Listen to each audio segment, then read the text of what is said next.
O desejado de todas as nações. Capítulo 78. O Calvário. E quando chegaram ao lugar chamado A Caveira, ali o crucificaram. Para santificar o povo pelo seu próprio sangue, Cristo padeceu fora da porta. Pela transgressão da lei divina, Adão e Eva foram banidos do Éden. Cristo, nosso substituto, devia sofrer fora dos limites de Jerusalém. Ele morreu fora da porta, onde eram executados malfeitores e homicidas. Plenas de sentido são as palavras: Cristo nos resgatou da maldição da lei, fazendo-se maldição por nós. Uma vasta multidão seguiu Jesus do tribunal ao Calvário.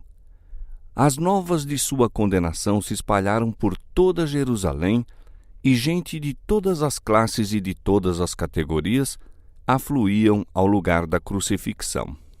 Os sacerdotes e principais haviam se comprometido, caso Jesus lhes fosse entregue, a não molestar seus seguidores. E os discípulos da cidade e dos arredores uniram-se à multidão que acompanhava o Salvador. Ao passar Jesus à porta do pátio de Pilatos, a cruz preparada para Barrabás foi-lhe deposta nos feridos, sangrentos ombros. 2 companheiros de Barrabás deviam sofrer a morte ao mesmo tempo que Jesus, e sobre eles também foi posta a cruz. A carga do Salvador era demasiado pesada para o estado de fraqueza e sofrimento em que se achava. Desde a ceia pascual com os discípulos, não tomara ele nenhum alimento, nem bebera.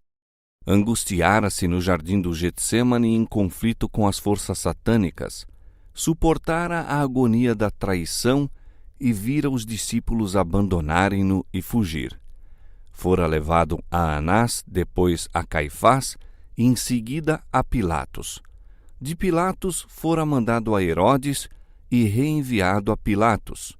De um insulto para outro, de uma a outra zombaria, 2 vezes torturado por açoites, toda aquela noite fora uma sucessão de cenas de molde a provar até ao máximo uma alma de homem.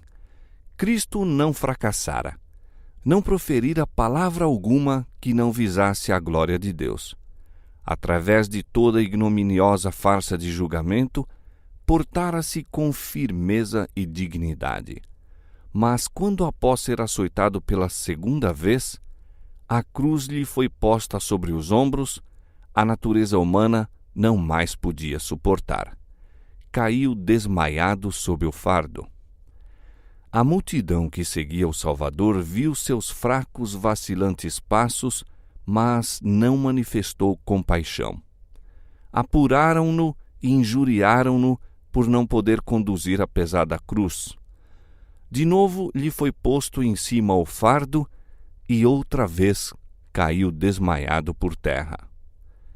Viram os perseguidores que lhe era impossível levar mais adiante aquele peso. Não sabiam onde encontrar alguém que quisesse transportar a humilhante carga. Os próprios judeus não o podiam fazer, pois a contaminação os impediria de observar a Páscoa. Ninguém, mesmo dentre a turba que o acompanhava, quereria rebaixar-se e carregar a cruz.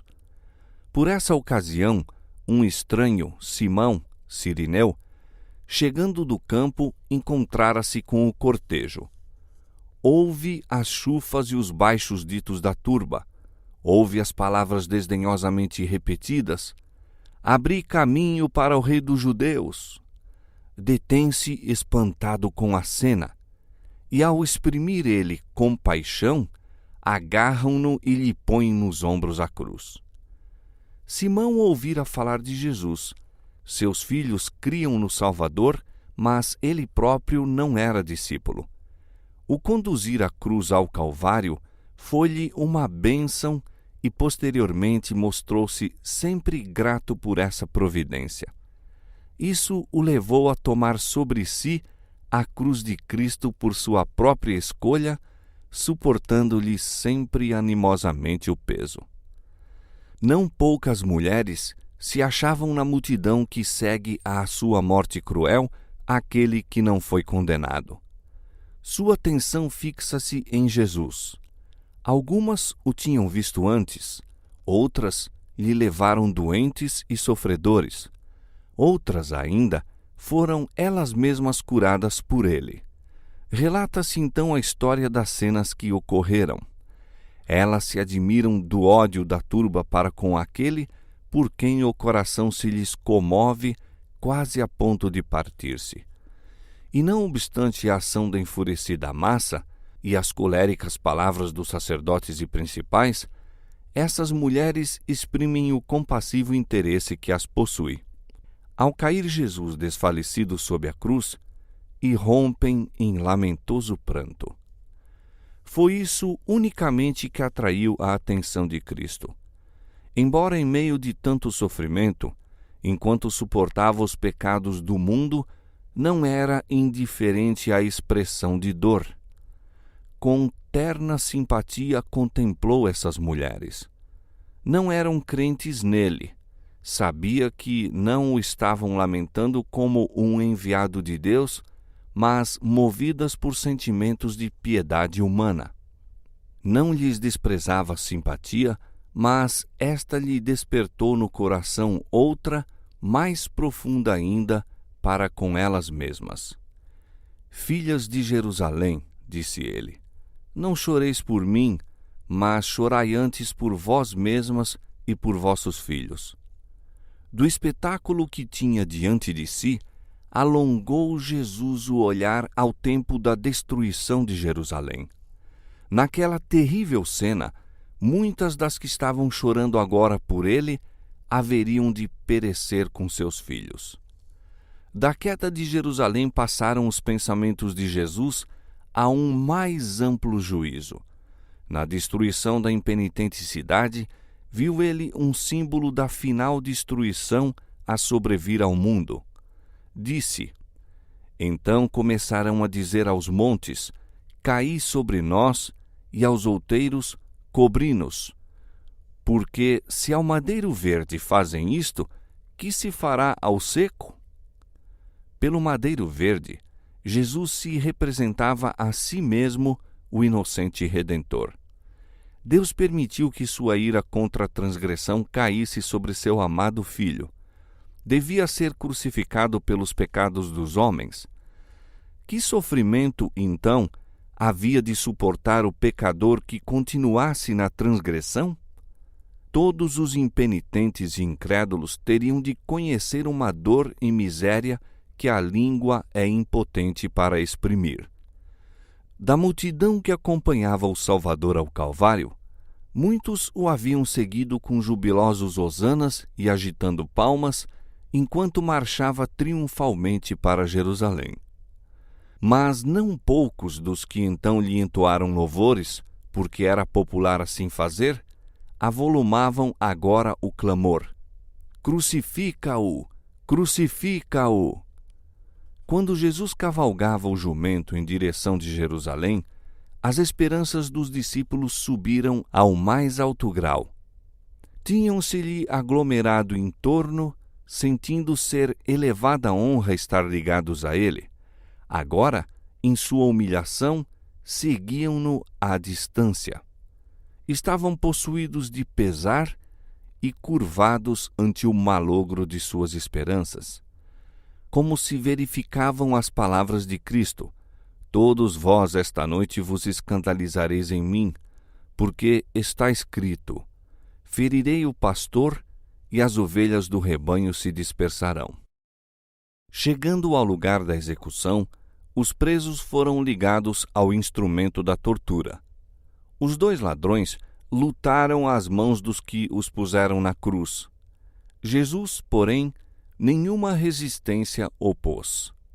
A mãe de Jesus, apoiada por João, o discípulo amado, seguira seu filho ao Calvário. Vira-o desmaiar sob o peso do madeiro e anelara suster com a mão aquela cabeça ferida, banhar aquela fronte que um dia se lhe reclinara no seio. Não lhe era, no entanto, concedido esse triste privilégio. Ela, como os discípulos, acalentava ainda a esperança de que Jesus manifestasse seu poder e se livrasse dos inimigos. Mais uma vez seu coração desfaleceria ao evocar as palavras em que lhe haviam sido preditas as próprias cenas que se estavam desenrolando então. Enquanto os ladrões eram amarrados à cruz, ela observara em angustiosa suspensão. Haveria de aquele que dera vida aos mortos sofrer o ser ele próprio crucificado? Suportaria o Filho de Deus o ser tão cruelmente morto? Deveria ela renunciar à sua fé de que Jesus era o Messias? Deveria testemunhar-lhe a vergonha e a dor sem ter sequer o consolo de servi-lo em sua aflição? Viu-lhe as mãos estendidas sobre a cruz. Foram trazidos o martelo e os pregos, e, ao serem estes cravados na tenra carne, os discípulos, fundamente comovidos, levaram da cruel cena o corpo desfalecido da mãe de Jesus. O Salvador não murmurou uma queixa. O rosto permaneceu-lhe calmo e sereno, mas grandes gotas de suor borbulhavam-lhe na fronte. Nenhuma mão piedosa a enxugar-lhe do rosto o suor da morte, nem palavras de simpatia e inabalável fidelidade para lhe confortar o coração humano. Enquanto os soldados executavam a terrível obra, Jesus orava pelos inimigos. Pai, perdoa-lhes porque não sabem o que fazem. Seu pensamento passou da dor própria ao pecado dos que o perseguiam e à terrível retribuição que lhes caberia.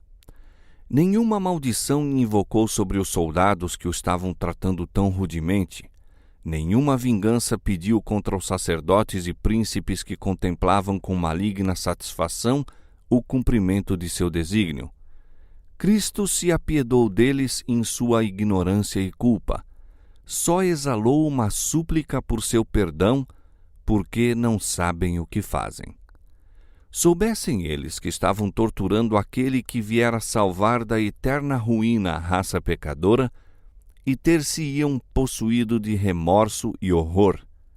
Sua ignorância, porém, não lhes tirava a culpa, pois era seu privilégio conhecer e aceitar a Jesus como seu Salvador. Alguns deles veriam ainda o seu pecado e arrepender-se-iam e se converteriam. Alguns, por sua impenitência, tornariam a seu respeito uma impossibilidade o deferimento da súplica de Jesus. Todavia, assim mesmo, o desígnio de Deus tinha seu cumprimento. Jesus estava adquirindo o direito de se tornar o advogado dos homens na presença do Pai. Aquela oração de Cristo por seus inimigos abrangia o mundo inteiro. Envolvia todo pecador que já vivera ou viria ainda a viver desde o começo do mundo até ao fim dos séculos. Pesa sobre todos a culpa de crucificar o Filho de Deus. A todos é gratuitamente oferecido o perdão. Quem quiser pode ter paz com Deus e herdar a vida eterna. Assim que Jesus foi pregado à cruz, ergueram-na homens vigorosos, sendo com grande violência atirada dentro do lugar para ela preparado. Isso produziu a mais intensa agonia ao Filho de Deus. Pilatos escreveu então uma inscrição em hebraico, grego e latim, colocando-a no madeiro por sobre a cabeça de Jesus. Rezava: Jesus Nazareno, Rei dos Judeus. Essa inscrição irritou os judeus. Haviam gritado no pátio de Pilatos: crucifica-o! Não temos rei senão o César. Tinham declarado que quem quer que reconhecesse outro rei era traidor. Pilatos escreveu o sentimento que haviam expresso. Nenhuma ofensa era mencionada, a não ser que Jesus era rei dos judeus. A inscrição era um virtual reconhecimento da fidelidade dos judeus ao poder romano. Declarava que qualquer que pretendesse ser rei de Israel seria por eles julgado digno de morte. Os sacerdotes se haviam enganado a si mesmos. Quando estavam tramando a morte de Cristo, Caifás declarara conveniente que um homem morresse pela nação. Agora se revelava sua hipocrisia. A fim de eliminar a Cristo, prontificaram-se a sacrificar a própria existência nacional. Os sacerdotes viram o que tinham feito e pediram a Pilatos que mudasse a inscrição. Disseram: Não escrevas Rei dos Judeus, mas que ele disse: Sou o Rei dos Judeus. Mas Pilatos estava indignado contra si mesmo por causa de sua anterior fraqueza e desprezou inteiramente os invejosos e astutos sacerdotes e príncipes. Respondeu friamente: O que escrevi, escrevi. Um poder mais alto que Pilatos ou os judeus dirigia a colocação daquela inscrição por sobre a cabeça de Jesus. Na providência divina, devia ela despertar reflexão e o exame das Escrituras. O lugar em que Cristo estava crucificado achava-se próximo da cidade. Milhares de pessoas de todas as terras se encontravam em Jerusalém naquele tempo, e a inscrição que declarava Jesus de Nazaré, o Messias, lhe chamaria a atenção. Era uma verdade palpitante, transcrita por mão guiada por Deus. Nos sofrimentos de Cristo sobre a cruz, cumpriu-se a profecia. Séculos antes da crucifixão, predissera o Salvador o tratamento que havia de receber. Dissera: Pois me rodearam cães, o ajuntamento de malfeitores me cercou, transpassaram-me as mãos e os pés. Poderia contar todos os meus ossos. Eles me veem e me contemplam. Repartem entre si os meus vestidos e lançam sortes sobre a minha túnica. A profecia quanto às suas vestes cumpriu-se sem conselho nem interferência de amigos ou inimigos do crucificado. Aos soldados que o puseram na cruz foram dados os seus vestidos. Cristo ouviu a altercação dos homens enquanto os dividiam entre si. Sua túnica era tecida de alto a baixo, sem costuras, e disseram: Não a rasguemos, mas lancemos sorte sobre ela para ver de quem será. Em outra profecia declarou o Salvador: Afrontas me quebrantam o coração e estou fraquíssimo. Esperei por alguém que tivesse compaixão, mas não houve nenhum. E por consoladores, mas não os achei. Deram-me fel por mantimento, e na minha sede me deram a beber vinagre. Aos que padeciam morte de cruz, era permitido ministrar uma poção entorpecente para amortecer a sensação de dor. Essa foi oferecida a Jesus, mas, havendo-a provado, recusou-a. Não aceitaria nada que lhe obscurecesse a mente. Sua fé devia ater-se firmemente a Deus. Essa era sua única força. Obscurecer a mente era oferecer vantagem a Satanás. Os inimigos de Jesus descarregaram sobre ele sua cólera enquanto pendia da cruz. Sacerdotes, príncipes e escribas uniram-se à turba em zombar do moribundo Salvador. No batismo e na transfiguração, a voz de Deus se fizera ouvir, proclamando Cristo seu Filho. Outra vez, justamente antes de ser Cristo traído, o Pai falara, testificando de sua divindade. Agora, porém, muda permanecia a voz do céu. Nenhum testemunho se ouvia em favor de Cristo. Sozinho sofreu maus tratos e escárnios da parte dos ímpios. Se és filho de Deus, diziam, desce da cruz. Salve-se a si mesmo, se este é o Cristo, o escolhido de Deus. No deserto da tentação, declarara Satanás: se tu és o filho de Deus, manda que estas pedras se tornem em pães. Se tu és o filho de Deus, lança-te daqui abaixo, do pináculo do templo. e Satanás, com seus anjos, em forma humana, achava-se presente ao pé da cruz. O arqui-inimigo e suas hostes cooperavam com os sacerdotes e príncipes.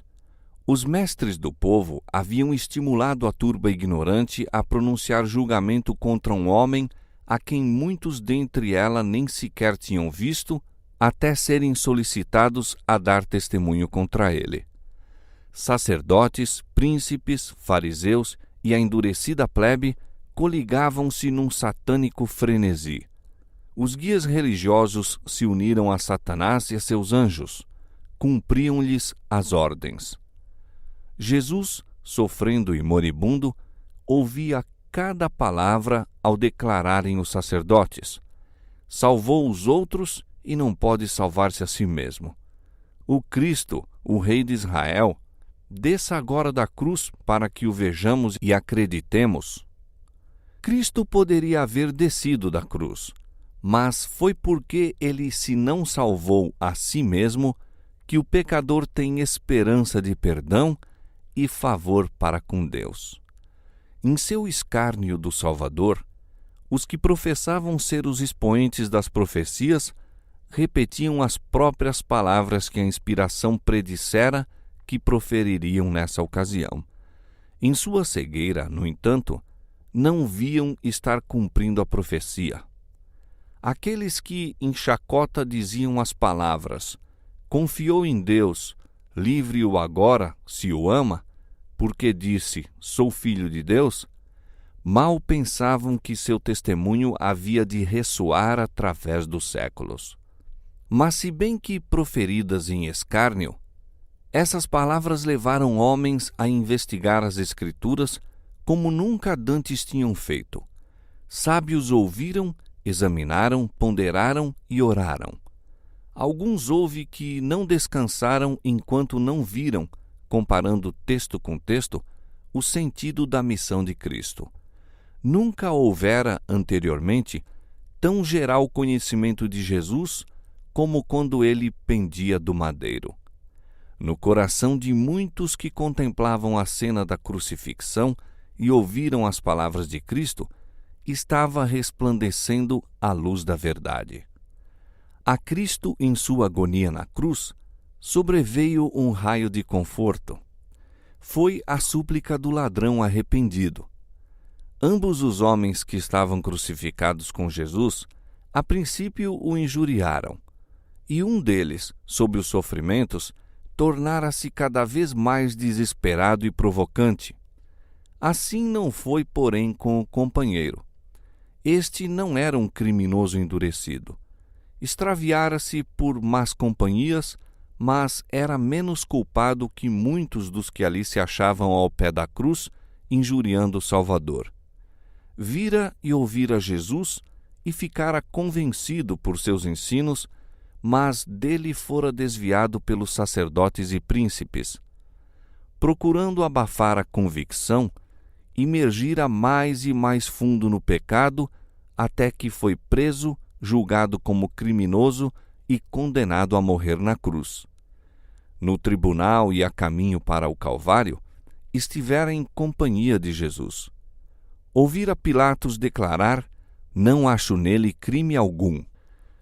Notara-lhe o porte divino e seu piedoso perdão aos que o atormentavam. Na cruz, vê os muitos grandes doutores religiosos estenderem desdenhosamente a língua e ridicularizarem o Senhor Jesus. Vê o menear das cabeças, ouve a ultrajante linguagem repetida por seu companheiro de culpa: se tu és o Cristo, salva-te a ti mesmo e a nós. Houve entre os transeuntes muitos a defenderem Jesus. Ouve-os repetindo-lhes as palavras, narrando-lhe as obras. Volve-lhe a convicção de que este é o Cristo. Voltando-se para seu companheiro no crime, diz: tu nem ainda temes a Deus estando na mesma condenação? Os ladrões moribundos não mais têm a temer os homens, mas um deles é assaltado pela convicção de que há um Deus a temer, um futuro a fazê-lo tremer. E agora, todo poluído pelo pecado como se acha, a história de sua vida está a findar. E nós, na verdade, com justiça, geme ele, porque recebemos o que nossos feitos mereciam, mas este nenhum mal fez. Não há questão agora, não há dúvidas nem censuras também. Quando condenado por seu crime, o ladrão ficara possuído de desânimo e desespero. Mas pensamentos estranhos, ternos, surgem agora. Evoca tudo quanto ouvira de Jesus, como ele curara os doentes e perdoara os pecados. Ouvira as palavras do que nele criam e o seguiram em pranto. Vira e lera o título por sobre a cabeça do Salvador. Ouvira-o repetido pelos que passavam, alguns com lábios tristes e trêmulos, outros com gracejos e zombarias. O Espírito Santo ilumina-lhe a mente e, pouco a pouco, se liga à cadeia das provas. Em Jesus ferido, zombado e pendente da cruz, vê o Cordeiro de Deus que tira o pecado do mundo. Num misto de esperança e de agonia em sua voz, a desamparada, moribunda alma atira-se sobre o agonizante Salvador. Senhor, lembra-te de mim quando vieres no teu reino. A resposta veio pronta, suave e melodioso o acento, cheias de amor, de compaixão e de poder, as palavras: na verdade te digo hoje que serás comigo no paraíso. Por longas horas de agonia, injúrias e escárnios caíram aos ouvidos de Jesus. Pendente da cruz, adeja-lhe ainda em volta o som das chufas e maldições. Coração anelante, estivera atento a ver se ouvia alguma expressão de fé da parte dos discípulos. E ouvira apenas as lamentosas palavras: nós esperávamos que fosse ele o que remisse a Israel. Quão grata foi, pois, ao Salvador a declaração de fé e amor do ladrão prestes a morrer. Enquanto os dirigentes judeus negam a Jesus e seus próprios discípulos duvidam de sua divindade, o pobre ladrão, no limiar da eternidade, lhe chama Senhor. Muitos estavam dispostos a chamá-lo Senhor quando operava milagres e depois de haver ressurgido do sepulcro. Ninguém, no entanto, o reconheceu enquanto moribundo pendia da cruz, a não ser o ladrão arrependido, salvo à hora 1/10. Os espectadores ouviram as palavras do ladrão quando chamou Senhor a Jesus. O tom do arrependido despertou-lhes a atenção. Aqueles que, ao pé da cruz, questionaram pelas vestes de Cristo e lançaram sortes sobre a túnica, pararam para escutar. Emudeceram as vozes iradas.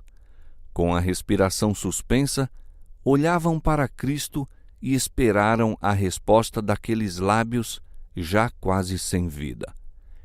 Ao proferir ele as palavras de promessa, brilhante e vívido clarão penetrou a escura nuvem que parecia envolver a cruz. Ao ladrão contrito sobreveio a perfeita paz da aceitação de Deus. Em sua humilhação, era Cristo glorificado. Aquele que, a todos os outros olhos, parecia vencido, era o vencedor. Foi reconhecido como o que leva os pecados. Os homens podem exercer poder sobre seu corpo humano. Podem lhe ferir as santas fontes com a coroa de espinhos. Podem despojá-lo das vestes e contender sobre a divisão das mesmas. Não o podem, porém, privar do poder de perdoar pecados. Morrendo, dá testemunho em favor de sua divindade e da glória do Pai.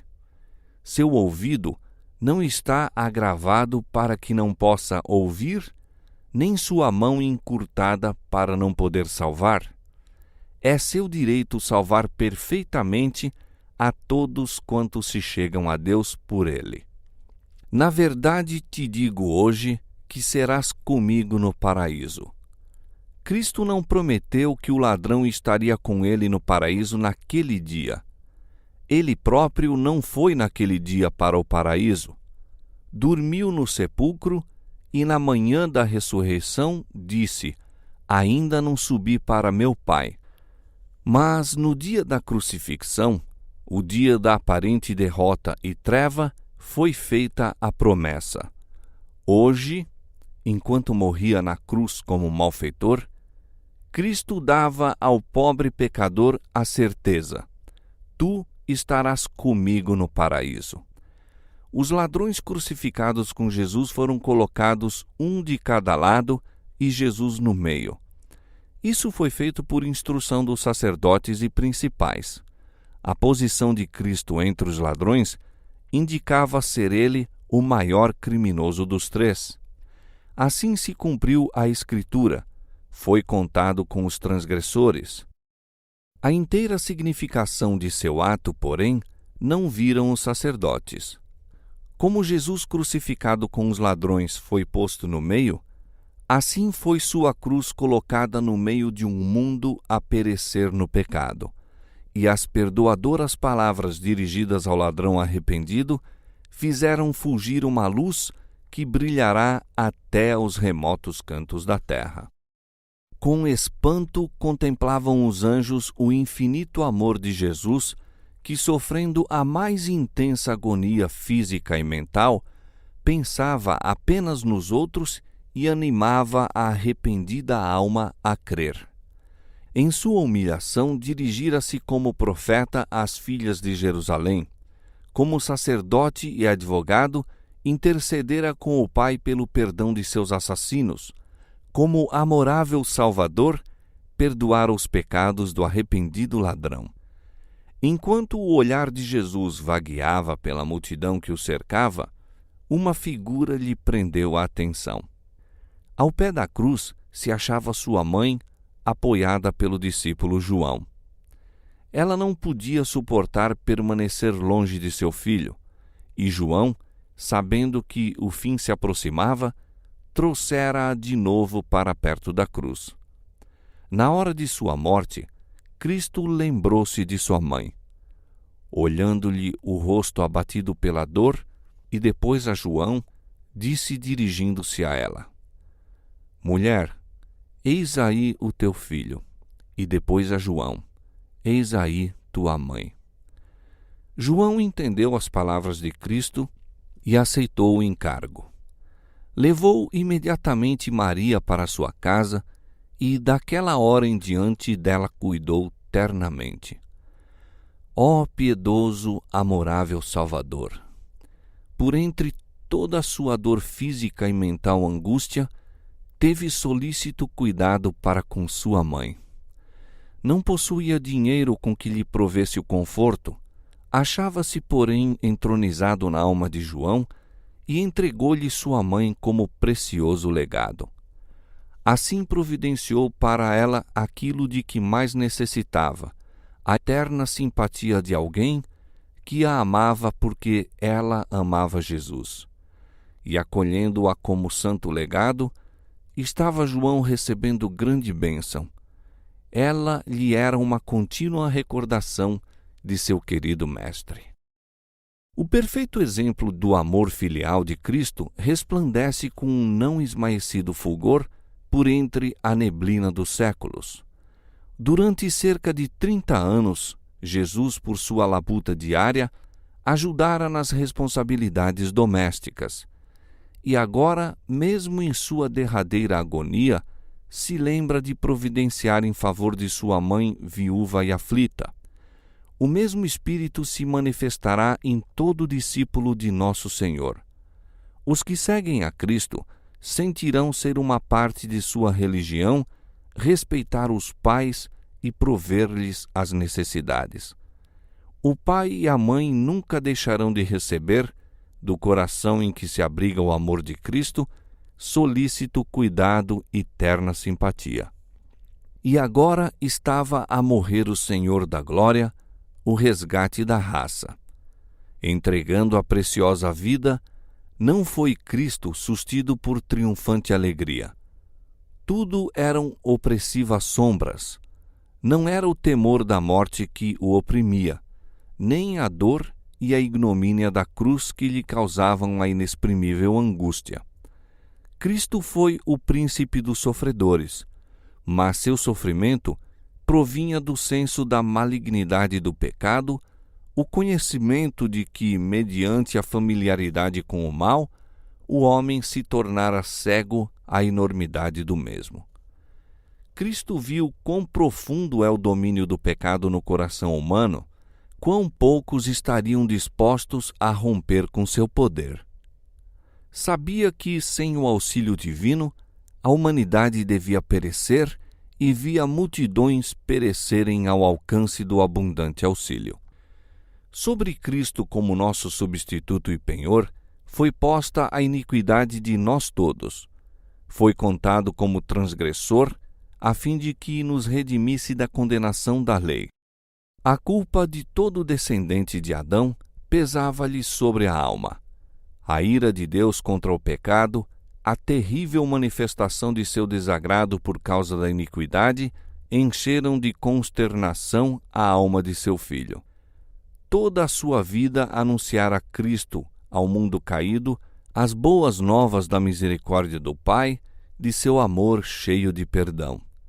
A salvação para o maior pecador fora seu tema, mas agora, com o terrível peso de culpas que carrega, não pode ver a face reconciliadora do Pai. O afastamento do semblante divino, do Salvador, nessa hora de suprema angústia, penetrou-lhe o coração com uma dor que nunca poderá ser bem compreendida pelo homem. Tão grande era essa agonia que ele mal sentia a dor física. Satanás torturava com cruéis tentações o coração de Jesus. O Salvador não podia enxergar para além dos portais do sepulcro. A esperança não lhe apresentava sua saída da sepultura como vencedor, nem lhe falava da aceitação do sacrifício por parte do Pai. Temia que o pecado fosse tão ofensivo a Deus que sua separação houvesse de ser eterna. Cristo sentiu a angústia que há de experimentar o pecador quando não mais a misericórdia interceder pela raça culpada. Foi o sentimento do pecado, trazendo a ira divina sobre ele, como o substituto do homem, que tão amargo tornou o cálice que sorveu e quebrantou o coração do Filho de Deus. Com assombro presenciaram os anjos a desesperada agonia do Salvador. As hostes do céu velaram o rosto do terrível espetáculo. A inanimada natureza exprimiu sua simpatia para com seu insultado e moribundo autor. O sol recusou contemplar a espantosa cena. Seus raios plenos, brilhantes, iluminavam a terra ao meio-dia, quando, de súbito, pareceu apagar-se. Completa escuridão, qual um sudário, envolveu a cruz. Houve trevas em toda a terra até a hora nona. Não houve eclipse ou outra qualquer causa natural para essa escuridão, tão espessa como a da meia-noite sem luar nem estrelas. Foi miraculoso testemunho dado por Deus para que se pudesse confirmar a fé das vindouras gerações. Naquela densa treva ocultava-se a presença de Deus. Ele faz da treva o seu pavilhão e esconde sua glória dos olhos humanos. Deus e seus santos anjos estavam ao pé da cruz. O Pai estava com o Filho. Sua presença, no entanto, não foi revelada. Houvesse sua glória irrompido da nuvem, e todo espectador humano teria sido morto. E naquela tremenda hora, não devia Cristo ser confortado com a presença do Pai. Pisou sozinho o lagar, e dos povos nenhum havia com ele. Na espessa escuridão, velou Deus a derradeira agonia humana de seu Filho. Todos quantos viram Cristo em seu sofrimento convenceram-se de sua divindade. aquele rosto, uma vez contemplado pela humanidade, não seria nunca mais esquecido. Como a fisionomia de Caim lhe exprimia a culpa de homicida, assim o semblante de Cristo revelava inocência, serenidade, benevolência, a imagem de Deus.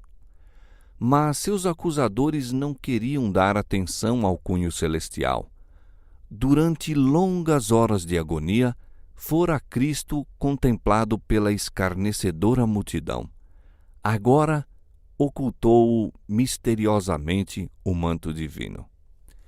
Parecia haver baixado sobre o Calvário um silêncio sepulcral. Inominável terror apoderou-se da multidão que circundava a cruz. As maldições e injúrias cessaram a meio das frases iniciadas. Homens, mulheres e crianças caíram prostrados por terra. De quando em quando, irradiavam da nuvem vívidos clarões, mostrando a cruz e o crucificado Redentor. Sacerdotes, príncipes, escribas, executores, bem como a turba, todos pensavam haver chegado o momento de sua retribuição. Depois de algum tempo, murmuravam alguns que Jesus desceria agora da cruz.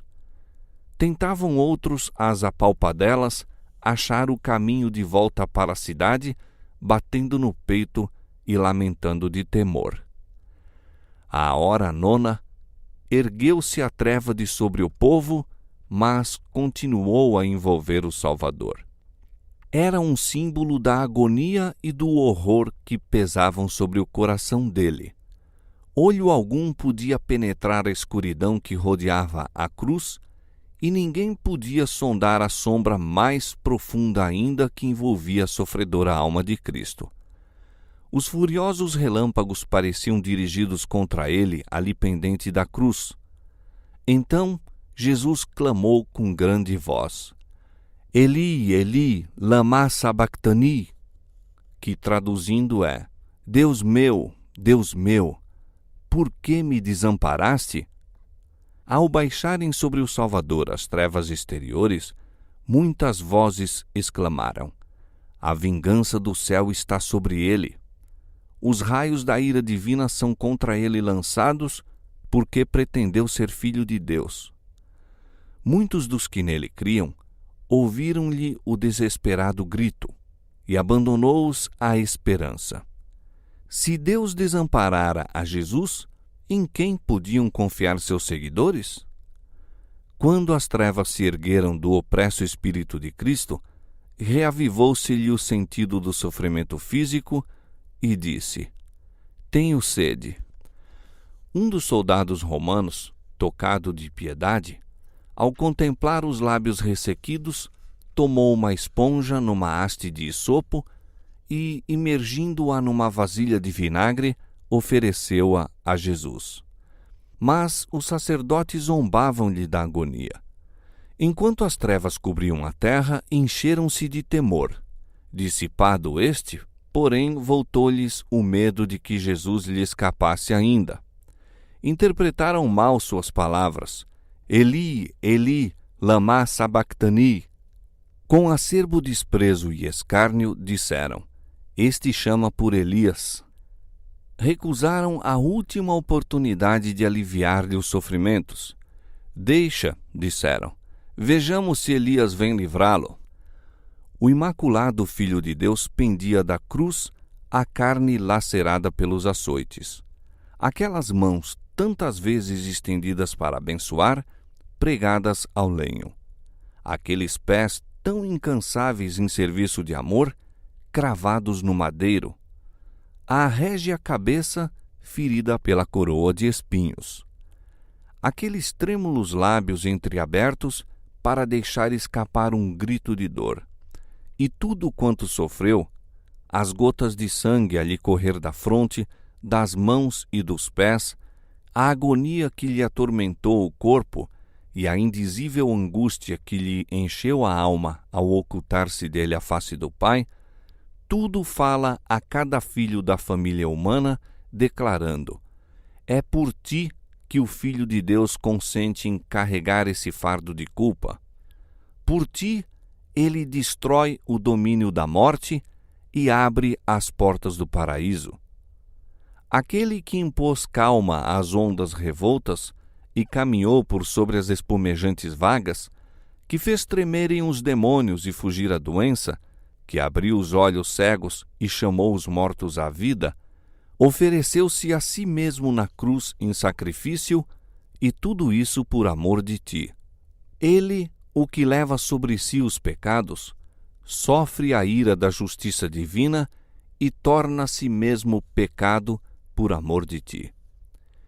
Silenciosos, aguardavam os espectadores o fim da terrível cena. O sol saíra, mas a cruz continuava circundada de trevas. Sacerdotes e príncipes olhavam em direção de Jerusalém, e eis que a espessa nuvem pousara sobre a cidade e as planícies da Judéia. O sol da justiça, a luz do mundo, retirava seus raios da outrora favorecida cidade de Jerusalém. Os terríveis relâmpagos da ira divina dirigiam-se contra a malfadada cidade. De repente, ergueu-se de sobre a cruz a sombra, e em tons claros, como de trombeta, tons que pareciam ressoar por toda a criação, bradou Jesus: Está consumado. Pai, nas tuas mãos entrego o meu espírito. Uma luz envolveu a cruz, e o rosto do Salvador brilhou com a glória semelhante à do sol. Pendendo então a cabeça sobre o peito, expirou. Em meio da horrível escuridão, aparentemente abandonado por Deus, sorvera Cristo as derradeiras fezes da taça da miséria humana. Durante aquelas horas pavorosas, apoiara-se às provas que anteriormente lhe haviam sido dadas quanto à aceitação de seu Pai. Estava familiarizado com o caráter de Deus. Compreendia-lhe a justiça, a misericórdia e o grande amor. Descansava pela fé naquele a quem se deleitara sempre em obedecer. E à medida que a submissão se confiava a Deus, o sentimento da perda do favor do Pai se desvanecia. Pela fé saiu Cristo vitorioso. Jamais testemunhara a terra uma cena assim. A multidão quedava paralisada e, respiração suspensa, fitava o Salvador. Baixaram novamente as trevas sobre a terra, e um surdo ruído, como de forte trovão, se fez ouvir. Seguiu-se violento terremoto. As pessoas foram atiradas umas sobre as outras, amontoadamente. Estabeleceu-se a mais completa desordem e consternação. Partiram-se ao meio os rochedos nas montanhas vizinhas, rolando fragorosamente para as planícies. Fenderam-se sepulcros, sendo os mortos atirados para fora das covas. Dir-se-ia estar a criação desfazendo-se em átomos. Sacerdotes, príncipes, soldados, executores e povo, mudos de terror, jaziam prostrados por terra. Ao irromper dos lábios de Cristo o grande brado "Está consumado", oficiavam os sacerdotes no templo. Era a hora do sacrifício da tarde. O cordeiro que representava Cristo fora levado para ser morto. Trajando o significativo e belo vestuário, estava o sacerdote com o cutelo erguido, qual Abraão quando prestes a matar o filho. Vivamente interessado, o povo acompanhava a cena. Mas eis que a terra treme e vacila, pois o próprio Senhor se aproxima. Com ruído, rompe-se de alto a baixo o véu interior do templo, rasgado por mão invisível, expondo aos olhares da multidão um lugar dantes pleno da presença divina. Ali habitara o Shequiná. Ali manifestara Deus sua glória sobre o propiciatório. Ninguém, senão o sumo sacerdote, jamais erguera o véu que separava esse compartimento do resto do templo. Nele penetrava uma vez por ano para fazer expiação pelos pecados do povo, mas eis que esse véu é rasgado em dois. O Santíssimo do Santuário Terrestre não mais é um lugar sagrado. Tudo é terror e confusão. O sacerdote está para matar a vítima, mas o cutelo cai-lhe da mão paralisada e o cordeiro escapa. O tipo encontra o antítipo por ocasião da morte do Filho de Deus. Foi feito o grande sacrifício. Acha-se aberto o caminho para o Santíssimo. Um novo, vivo caminho está para todos preparado. Não mais necessita a pecadora, aflita humanidade, esperar a chegada do sumo sacerdote. Daí em diante, devia o Salvador oficiar como sacerdote e advogado no céu dos céus. Era como se uma voz viva houvesse dito aos adoradores: agora tem fim todos os sacrifícios e ofertas pelo pecado. O Filho de Deus veio, segundo a sua palavra. Eis aqui venho. No princípio do livro está escrito de mim, para fazer, ó Deus, a tua vontade. Por seu próprio sangue, entrou uma vez no santuário, havendo efetuado uma eterna redenção.